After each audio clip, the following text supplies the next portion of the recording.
These are called after-dinner conversation cards. Let's try one. If you were a bird, where would you fly, Donna? South?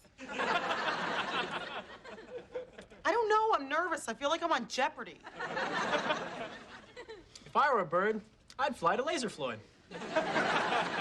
I'd fly to Tahiti, because the girls there don't wear tops. Wait, but then I want to change back into myself, because no lady wants to make it with a bird.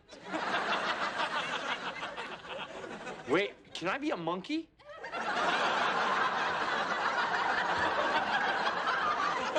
Okay. Nina! I'd fly to my favorite place, the DMV. I was just going to say that. Rat, we haven't heard a peep out of you. If I was a bird, I'd fly into a ceiling fan.